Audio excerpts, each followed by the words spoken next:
ওখানে কি করছো? কাপড় জামা কি সেলাই করবে না? আরে তুই ওখানে থাক, দেখছিস না আমি সিসিটিভি ক্যামেরা লাগাচ্ছি। ভাই আর কত সময় লাগবে?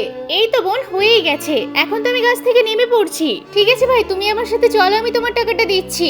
হ্যাঁ হ্যাঁ, আমাকে টাকা দিয়ে তাড়াতাড়ি বিদায় করো। এই নাও ভাই, এখানেই সব টাকা আছে। ঠিক আছে, আমি আসছি।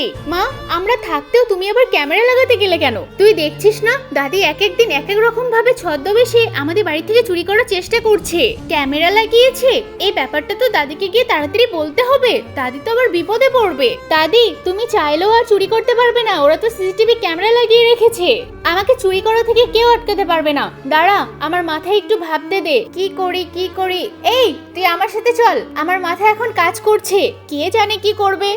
এই, আমার এই কাপড়টা সেলাই করে দে তো। আরে দাদি আবার হঠাৎ করে আমার দোকানে কেন আসতে গেল?